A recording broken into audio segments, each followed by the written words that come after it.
नमस्कार, आप देख रहे हैं महाराष्ट्र की सबसे भरोसेमंद खबरें। मैं हूं परवीन शेख। अगले कुछ मिनटों में हम आपको रूबरू कराएंगे महाराष्ट्र की हर बड़ी हलचल से। लेकिन सबसे पहले एक नजर डालते हैं सुर्खियों में। अंधेरे में श्रीकांत शिंदे का यूथ डायलॉग, जेनजी से बोले युवाओं को सिर्फ वोट बैंक ना समझें। स्कूल फिक्स कैंपेन पर अभिजीत दीपके को लगा बड़ा झटका। बीड में सीजेपी कार्यकर्ताओं पर एफआईआर। अभिजीत दीपके के खिलाफ हुई नारेबाजी, लोगों ने दौड़ा दौड़ा कर पीटा। पीएम मोदी के स्वास्थ्य पर संजय राउत का बड़ा हमला, बोले थके हुए नेता को देश का नेतृत्व नहीं करना चाहिए। डोंबिवली में बीजेपी वर्सेस एमएनएस की डिजिटल वॉर, गड्ढों और विकास कार्यों पर एआई मीम से सियासी जंग।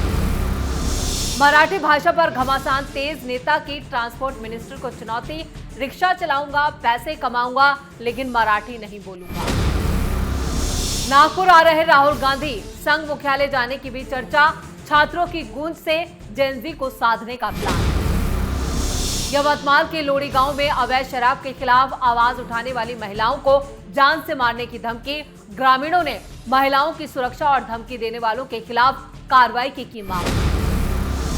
सीएम देवेंद्र फडणवीस का तुकाराम मुंडे को आदेश, मिलावटखोरों पर कसे शिकंजा, लेकिन गरीबों को ना हो परेशानी। खुले तेल से हटा ban. Mumbai Ahmedabad bullet train corridor में तेजी, ठाणे से जरोली तक 135.45 किलोमीटर एलिवेटर सेक्शन का निर्माण जारी। रंग इंस्पेक्टर भर्ती पेपर लीक पर भड़के मनसे नेता, कहा पीएम मोदी के कड़े कानून के बाद भी एफआईआर दर्ज क्यों नहीं। खबरों में सबसे पहले बात श्रीकांत शिंदे की। अंधेरी विधानसभा सीट पर शिवसेना के युवा संवाद कार्यक्रम में बड़ी संख्या में युवा और जेनजी ने हिस्सा लिया। इस इंटरैक्टिव कार्यक्रम में युवाओं को सांसद डॉक्टर शिंदे ने सीधे संवाद करने का उनसे मौका मिला। शिक्षा, आर्टिफिशियल इंटेलिजेंस, स्टार्टअप, प्रतियोगी परीक्षाओं, कलाकारों के अवसर और मराठी भाषा जैसे मुद्दों पर युवाओं ने खुलकर श्रीकांत शिंदे से सवाल पूछे। अंधेरी विधायक मुरजी पटेल के आयोजित कार्यक्रम में उद्योग मंत्री उदय सामंत, सांसद रविंद्र वायकर और शिवसेना के कई सीनियर पदाधिकारी मौजूद रहे। मुरजी पटेल ने कहा कि आज के युवाओं को शिवसेना से काफी उम्मीदें हैं और वो डॉक्टर श्रीकांत शिंदे के अनुभव, संघर्ष से प्रेरणा लेना चाहते हैं। इस मौके पर श्रीकांत शिंदे ने एक बड़ा बयान दिया।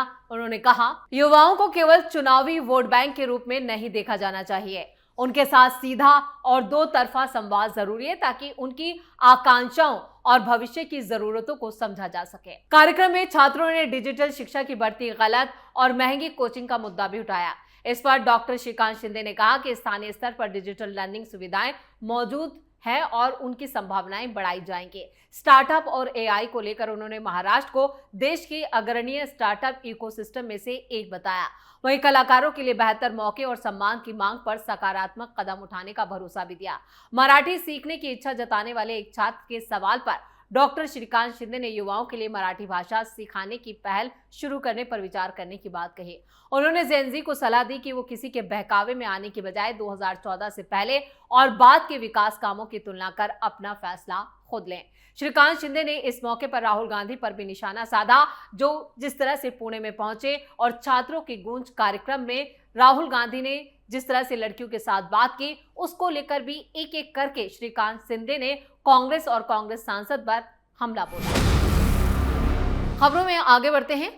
अभिजीत दीपके और उनके साथियों ने स्कूल फिक्स अभियान शुरू किया। इस अभियान के तहत कॉकरोच जनता पार्टी के नेता स्कूलों का जायजा लेने पहुंच रहे थे, लेकिन सवाल ये पूछा जा रहा है कि ये लोग किस हैसियत से ऐसा कर रहे हैं, जिसको लेकर अब दीपके को बड़ा झटका लगा है और उनका जो एजेंडा है वो भी सामने आ चुका है।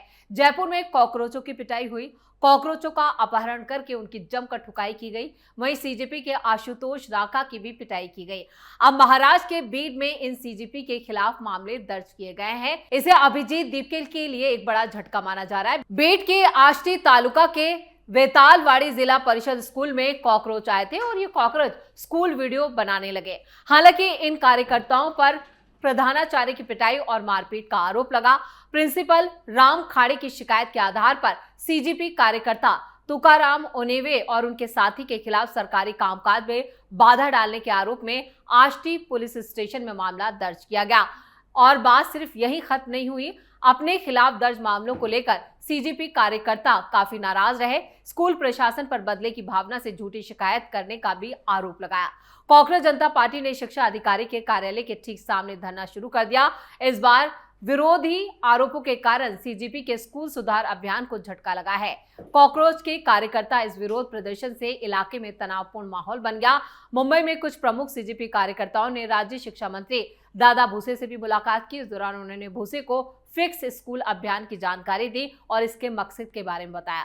उन्होंने भूसे का ध्यान इस ओर दिलाया कि फिक्स स्कूल अभियान के तहत निरीक्षण किए गए स्कूलों में छात्रों को स्कूल जाने से रोका जा रहा है, जिस पर भूसे ने सकारात्मक प्रतिक्रिया देते हुए कहा वो उनका सहयोग करेंगे। भूसे ने सीजीपी कार्यकर्ताओं को यह भी निर्देश दिया है कि अगर उन्हें स्कूल निरीक्षण के दौरान कोई समस्या या किसी तरह की कोई भी गलती दिखाई देती है तो वो सचिव को फोन करें या फिर ईमेल करें। लेकिन जिस तरह से ये लोग सीधे स्कूलों में घुस रहे हैं उसको लेकर और वीडियो बनाकर सोशल मीडिया पर वायरल कर रहे हैं, उसको लेकर शिक्षा मंत्री ने सीधे सीधे हिदायत दी है और अब लोग भी इसके खिलाफ आवाज उठा रहे हैं। यानी स्कूलों के काम में बाधा पहुंचाना, स्कूलों का निरीक्षण करना और फिर ये कहना कि ये काम ठीक नहीं हुआ, उस पर अब लोग पूछ रहे हैं कि आपकी क्या हैसियत है और आप ये क्यों पूछ रहे हैं, जिसको लेकर अब कॉकरोचों को दौड़ा दौड़ा कर पीटा जा रहा है। खबरों में अब बात संजय राउत की। संजय राउत ने प्रधानमंत्री नरेंद्र मोदी की हेल्थ को लेकर एक बड़ा राजनीतिक बयान दिया है। मीडिया से बातचीत के दौरान राउत ने दावा किया कि प्रधानमंत्री मोदी थके हुए हैं और वो अस्वस्थ हैं। उन्होंने कहा कि देश हित में प्रधानमंत्री मोदी और केंद्रीय गृह मंत्री अमित शाह को सत्ता से हटकर मार्गदर्शक की भूमिका निभानी चाहिए। हालांकि मोदी की हेल्थ को लेकर संजय राउत के ये दावे उनके राजनीतिक बयान हैं। संजय राउत ने देश के पहले प्रधानमंत्री पंडित जवाहरलाल नेहरू के अंतिम दिनों का जिक्र करते हुए कहा कि जिस तरह नेहरू अपने आखिरी वक्त में थके हुए थे, उसी तरह अब मोदी भी थके हुए दिखाई देते हैं। राउत यही नहीं रुके। उनके मुताबिक किसी थके हुए शख्स को देश का नेतृत्व नहीं करना चाहिए। राउत ने प्रधानमंत्री की नींद और आत्मविश्वास को लेकर भी सवाल उठा दिया। उन्होंने कहा लंबे वक्त तक पर्याप्त नींद नहीं मिलने की वजह से उनका स्वास्थ्य खराब हो चुका है और इसके संकेत कई बार मिले हैं। उन्होंने दावा किया कि प्रधानमंत्री की कार्यक्षमता पर भी इसका असर पड़ रहा है। इस दौरान राउत ने राहुल गांधी की जमकर तारीफ की। उन्होंने कहा कि विपक्ष के नेता के तौर पर राहुल गांधी ने सरकार पर लगातार दबाव बनाया और उनका नेतृत्व मजबूत हुआ है। राउत ने दावा किया कि राहुल गांधी आज राष्ट्रीय स्तर पर एक प्रभावशाली और निर्विवाद नेता के रूप में उभरे हैं। केंद्रीय मंत्रिमंडल पर हमला बोलते हुए राउत ने कहा कि ज्यादातर मंत्री अप्रभावी साबित हो रहे हैं और प्रधानमंत्री मोदी को मंत्रिमंडल में बड़े बदलाव की जरूरत है। उन्होंने शिवराज सिंह चौहान और नितिन गडकरी को बड़े नेताओं में शामिल बताते हुए बाकी मंत्रियों की कार्यशैली तक पर सवाल उठा दिया। अमित शाह पर भी निशाना साधते हुए राउत ने कहा कि सिर्फ मंत्रिमंडल में फेरबदल से बदलाव नहीं होगा। उनके इस बयान के बाद एक बार फिर केंद्र सरकार और विपक्ष के बीच राजनीतिक बयानबाजी तेज हो गई है और जिस तरह से संजय राउत ने प्रधानमंत्री नरेंद्र मोदी की हेल्थ को लेकर सवाल उठाए हैं, इसके बाद संजय राउत चौतरफा गिर गए हैं। बीजेपी से लेकर एनडीए के तमाम नेताओं ने संजय राउत पर निशाना साधा है। खबरों में आगे का रुख करते हैं। डोंबिवली के राजनीतिक माहौल में बीजेपी और महाराष्ट्र नवनिर्माण सेना के बीच आरोप प्रत्यारोप का दौर शुरू हो गया है और ये लड़ाई सड़कों से निकलकर सोशल मीडिया तक पहुंच गई है। शहर की खस्ता हाल सड़कों, गड्ढों, ट्रैफिक जाम, रुके हुए विकास कामों, मैदान की बदहाल स्थिति और प्रशासन की कार्यप्रणाली को लेकर दोनों दल आमने सामने हैं। अब ये राजनीतिक टकराव सोशल मीडिया पोस्ट, मीम्स और आर्टिफिशियल इंटेलिजेंस से तैयार कार्टून्स के जरिए और तेज हो गया है। कुछ दिन पहले तक बीजेपी और एमएनएस के पदाधिकारी स्थानीय मुद्दों पर एक दूसरे को सीधे तौर पर घेर रहे थे। अब दोनों पक्ष डिजिटल प्लेटफॉर्म पर भी लगातार एक दूसरे की आलोचना कर रहे हैं। एक पार्टी द्वारा उठाए गए मुद्दे का जवाब दूसरी पार्टी सोशल मीडिया पोस्ट और व्यंग्यात्मक सामग्री के जरिए दे रही है। डोंबिवली में सड़कों और यातायात से जुड़े मुद्दे पहले से ही राजनीतिक बहस का विषय रहे हैं। हाल ही में एमएनएस ने भी शहर की सड़कों पर यातायात और अव्यवस्था से जुड़े मुद्दे उठाते हुए सीधे प्रशासन से कार्रवाई की मांग की थी।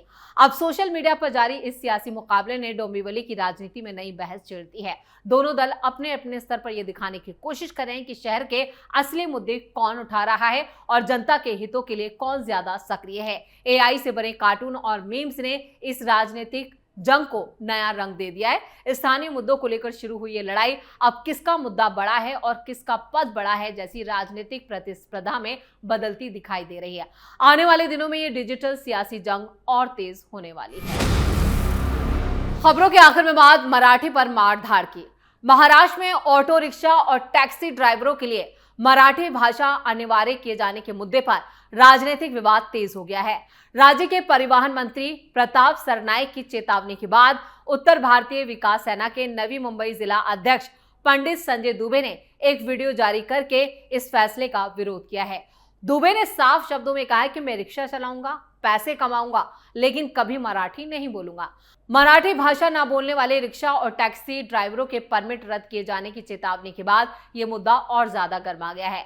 संजय दुबे ने वीडियो में मंत्री प्रताप सरनाईक को सीधी चुनौती देते हुए आरोप लगाया कि भाषा के नाम पर लोगों पर नियम थोपे जा रहे हैं। वीडियो संदेश में दुबे ने कहा कि भारत एक स्वतंत्र देश है और किसी भी नागरिक को जबरन किसी भाषा को बोलने के लिए मजबूर नहीं किया जा सकता। उन्होंने कहा कि वो मराठी भाषा और मराठी भाषी लोगों का सम्मान करते हैं और उनके कई मराठी भाषी दोस्त भी हैं, लेकिन उन्होंने भाषा को लेकर किसी तरह की जबरदस्ती का विरोध करने की बात कही। दुबे ने यह भी आरोप लगाया कि सरकार भाषा के मुद्दे पर दबाव की राजनीति कर रही है। उन्होंने चेतावनी दी है कि उत्तर भारतीय समुदाय ऐसी किसी भी कार्रवाई का विरोध करेगा जिसे वो अपने अधिकारों के खिलाफ मानते हैं। प्रताप सरनाईक की तय समय सीमा को चुनौती देते हुए दुबे ने कहा वो रिक्शा चलाना और अपना रोजगार जारी रखेंगे, लेकिन किसी दबाव में मराठी बोलने के लिए बाध्य नहीं होंगे। उनके इस बयान के बाद महाराष्ट्र में भाषा और रोजगार को लेकर चल रही राजनीतिक बहस एक बार फिर तेज हो गई है।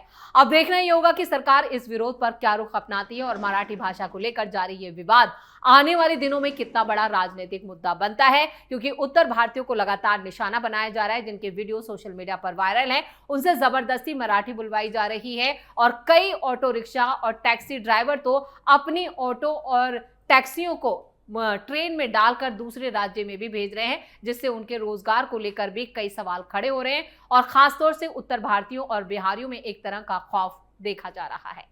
इसी के साथ महाराष्ट्र फाइल्स में इतना ही। वीडियो कैसा लगा कमेंट करके अपनी राय जरूर दें। वीडियो को लाइक करें, शेयर करें और कैपिटल टीवी को सब्सक्राइब जरूर करें। धन्यवाद।